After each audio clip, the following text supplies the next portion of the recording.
Setelah Imam Mahdi,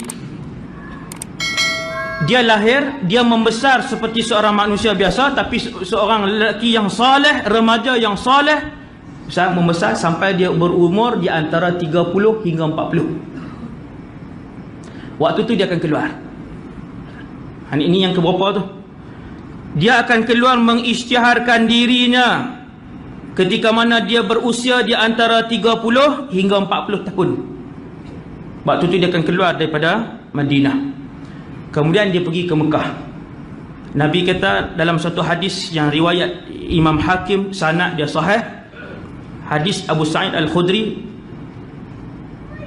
umat aku di akhir zaman mereka akan diuji oleh Allah dengan bala syadid, bala'un syadidun min sultanihim. Umat aku di akhir zaman mereka akan diuji dengan ujian yang sangat berat daripada pemerintah mereka. Pemerintah buat panggil habis-habisan, peras ugut rakyat, susahkan rakyat, penjarakan rakyat. Kita akan tengok pemimpin-pemimpin Islam zalim kebanyakannya. Pemimpin Islam bukan zalim yang biasa, zalim yang paling akhir tahap dia. Sehinggalah kata Nabi, hatta tadhiqal ardu anhum, sehinggalah orang Islam jadi sempit, susah. Fayab'athullahu rajulan min ummati, ketika itu Allah akan hantar seorang. Ni hak kita tengok ni baru duk bunga-bunga dia. Hak kita tengok orang Islam satu dunia, ke semua negara Islam ditadbir oleh pemimpin-pemimpin yang zalim. Ini bunga-bunga dia. Tak mana pemimpin yang adil. Saya tak kata semua, saya kata tadi majoriti. Nabi kata dia akan habis di mana? Dia akan habis keadaan ni sampai kepada satu keadaan ke semua pemimpin jadi sangat zalim. Waktu tu umat Islam dah tak boleh dah nak hidup, tak boleh dah nak mengamalkan Islam. Dunia ni jadi sempit, syariah tak boleh nak diamalkan, Islam ibadah tak boleh nak dilakukan. Waktu itu Allah akan hantar satu orang keturunanku, kata Nabi. Memang dia akan duduk bersama dengan mereka selama 7 atau 8 atau 9. Nabi kata para ulama 9 tahun.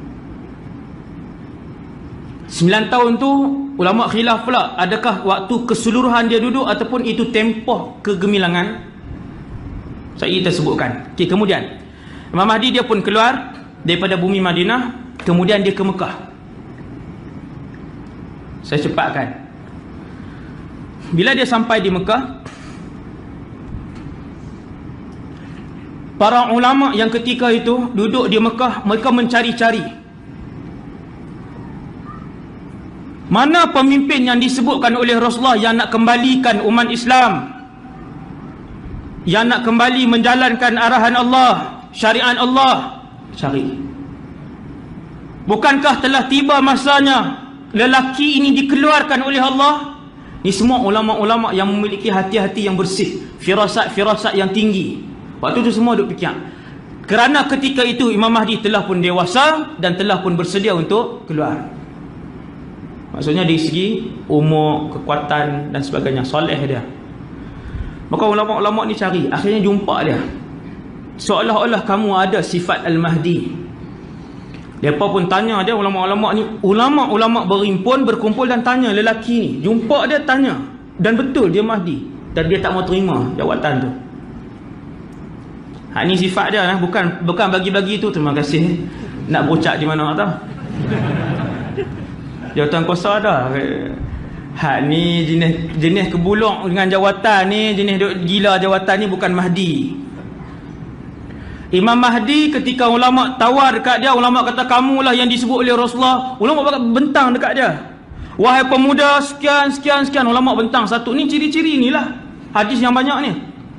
Dia kata aku tak mampu. Dia larikan diri ke Madinah. Pendekkan cerita, kemudian dia kembali ke Mekah, kemudian dia dibai'ah. bainar rukni wal maqam, depan Kaabah dia dibai'ah. Bai'ah ni maksudnya para ulama ni kata kami telah bersetuju untuk mengangkat kamu sebagai pemimpin akhir zaman kepada umat Islam, dan kami bersetuju untuk memberikan seluruh walak kami. Itulah bai'ah. Bai'ah ni ada dalam Islam. Dan satu hari kita akan bai'ah Imam Mahdi ni. Tuan-tuan, bila dia dibai'ah, viral tak? Oh, mestinya semua status lah Imam Mahdi dah keluar. Masya Allah, bersiaplah apa macam-macam lah. Hak tangkap gambar apa semua kan. Wallahu alam, saya tak tahu sama ada teknologi ni. Kalau ada, maka tersebarlah dengan laju. Dia dibai'ah semua, kemudian tentera tadi keluar. Tentera tadi keluar setelah Imam Mahdi yang sebenar dibai'ah ini oleh para ulama, orang Islam yang berada di Mekah pun semua pakai bai'ah dia. Tentera ni sedang jalan datang. Sampai di Baida, dia akan ditelan keseluruhannya. Habis, kemudian Imam Mahdi pun kumpulkan orang. Mula bergerak. Dia orang Madinah, dibai'ah di Mekah. Dia akan bergerak ke Syam, dan pusat pemerintahannya ataupun tempat dia berkemah, tempat dia statik, tempat dia camp dia adalah di Masjidil Aqsa, di Palestin, di Baitul Maqdis. Tuan-tuan, setelah dia siapkan tentera dan sebagainya, dia akan bergerak ke sana. Dia bergerak ke sana, menawan sekali lagi Baitul Maqdis. Sebelum menawan Baitul Maqdis, dia berperang dulu dengan saki-baki tentera As-Sufyani. Sufyani tadi, tentera mereka keluar sebahagiannya, yang lain semua ada di situ.